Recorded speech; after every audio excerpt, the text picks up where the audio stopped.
তোমরা যারা পড়াশুনো করছো তোমাদের কখনো কখনো মনে হয় আজকে পড়তে ভালো লাগছে না, আমি পড়বো না, আজকের দিনটা আমি রেস্ট নিয়ে নিই, পরের দিন থেকে আবার পড়বো।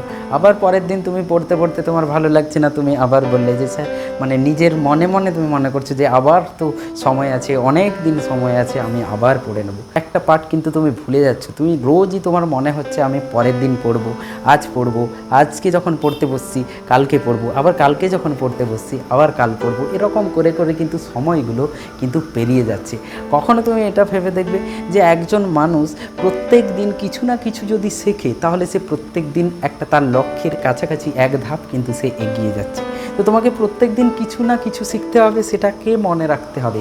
মনে রাখবে তোমরা সবাই জানো যে স্ট্রাগল, প্রত্যেক দিনের ছোট ছোট সংঘর্ষ কিন্তু একসাথে জড়ো করলে তুমি কিন্তু একটা বড় একটা সাকসেসের দিকে এগোতে পারবে। ভেবে দেখো, একটি পাখি যখন বাসা তৈরি করে, সেই পাখি যদি এরকম ভাবে যে আমরা বাসা তৈরি করার জন্য অনেকগুলোই খড়কুটো লাগবে, আর সে প্রত্যেক দিন একটি পাখি কতটাই বা খড়কুটো আনতে পারবে। কিন্তু ভেবে দেখো, এই বড় তাকে যখন একটি বড় বাসা বানাতে হচ্ছে, তাকে কিন্তু অনেক দিনের পরিশ্রম করে করে কিন্তু সেই খড়কুটোকে এক জায়গায় করতে হচ্ছে।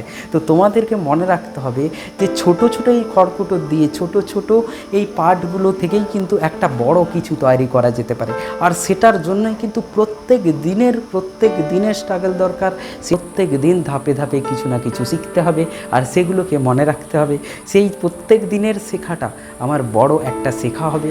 তো সেই ছোট ছোট কনসেপ্টগুলোকে বিল্ড আপ করে আমি পরীক্ষার আগে যখন পৌঁছবো, পরীক্ষা দিতে যাব, তখন কিন্তু আমার কাছে সেই কনসেপ্টের ডিকশনারি রয়েছে, সেই কনসেপ্ট আমার মধ্যে রয়েছে।